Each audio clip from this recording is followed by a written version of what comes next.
tentang konsep kita untuk membangun jiwa dan badannya, hubungannya dengan Pak Sucoro yang 21 tahun. Semoga Pak Sucoro tidak memaknai dengan sebuah kegagalan, karena kemarin Pak Sucoro agak cukup serius bicara tentang membangun jiwa, karena sudah 21 tahun untuk mencoba mengingatkan bagaimana masyarakat diberikan peran dan adegan sebagaimana yang diajarkan dalam catatan-catatan Karma Wibangga dan lain sebagainya.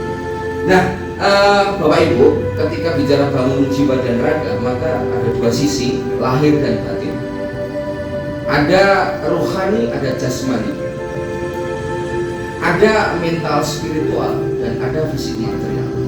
Dua-duanya membutuhkan makanan, karena tidak mungkin badannya tidak diberikan asupan sementara jiwanya juga dibiarkan tanpa sebuah. Nah, ini konsekuensinya akan cukup besar karena melibatkan banyak variabel dan banyak sekali komponen, bahkan penanggung jawab dari negara yang diberikan amanah untuk mengelolanya. Kita belum melihat titik tengkarnya antara elemen yang ada di agama, di budaya, maupun di Menteri Investasi maupun di BUMN untuk memandang Borobudur itu. Tetapi kalau kita tidak punya satu kesatuan, misi yang sama untuk membangun Borobudur, jiwa dan badannya, saya kira apa yang ditemukan oleh Pak Sucoro selama 21 tahun itu ya mungkin kita hanya akan melihat dari berbagai sisi yang tidak ada hubungan dan punya sebuah kebermanfaatan universal terhadap bangsa ini. Nah, sehingga nanti ada satu dua rekomendasi yang mungkin kita perlu pikirkan bersama-sama untuk bagaimana melihat dan membangun jiwa dan raga ini. Saya senang sekali dengan Pak Presiden di depan. Beliau punya terobosan agak menarik untuk membuat sebuah metaverse tentang nilai-nilai Karma Wibangga. Mungkin salah satunya ya Pak, karena sebenarnya Pak, kalau kita melihat 160 panel di dalam enkripsi Karma Wibangga sebagai tata perilaku gelombang hidup sebab akibat, nanti di sana ada model rupa kelahiran manusia baru sampai dengan menuju konsep kehidupan surga. Dan mohon maaf Pak, kalau kita lihat adegan-adegan itu hari ini sedang tergenapi dengan pola hidup yang ada di dalam kepemimpinan kita Pak. Kalau kita mau jujur ya Pak, kita refleksi, Karma Wibangga itu ditinggalkan oleh Shalindra ataupun siapa untuk pelajaran hidup masa ini, dilihat dari masa lalu. Sehingga saya mengusulkan satu hal konkret, bagaimana dari kebudayaan atau Kementerian Agama atau siapapun punya satu dokumen tentang kitab Borobudur sebagai sebuah pelajaran. Karena tanpa pelajaran Pak, kita tidak bisa melakukan apa-apa, tidak bisa merubah apa-apa. Karena bagi saya, tesis saya Pak, Borobudur kitab yang ada di Karwangbangga, Arupadatu, Kamadatu sampai kemudian Arupadatu itu sama dengan kitab suci. Saya sebagai orang Islam Pak,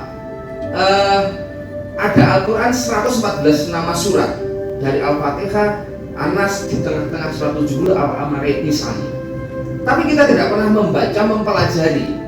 Sama halnya dengan saya orang Borobudur punya 160 relief, kemudian tatanan Arupadatu sampai dengan Kamadatu paling dasar, tidak pernah kita pelajari. Sehingga kita tidak punya nilai apapun yang ditinggalkan oleh para pendahulu kita.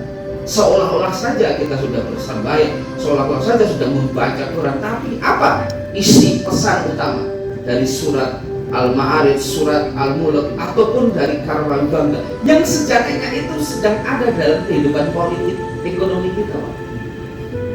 Jadi usul saya sebenarnya Borobudur adalah pelajaran bagi para penguasa, para pemangku kebijakan untuk menciptakan keadilan sosial.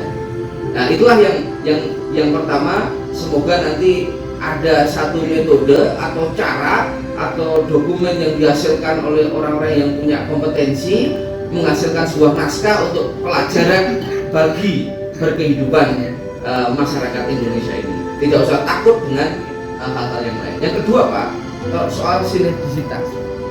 Sinergi ini melibatkan banyak unsur karena menimbulkan konflik pertengahan. Ya, kita melihat agama melihat Borobudur, orang budaya melihat Borobudur, orang BWN melihat Borobudur.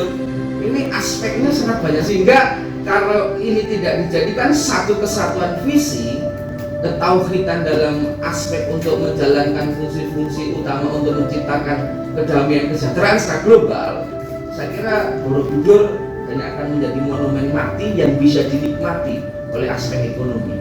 Tanpa itu Pak, saya kira berat, karena semua pelajaran hidup itu membutuhkan kesadaran. Nah, kesadaran itu ada dalam sebuah nilai-nilai spiritualitas yang ada di dalam artefak inskripsi maupun relik yang ada di dalam buku. Itu suatu karya yang sangat luar biasa.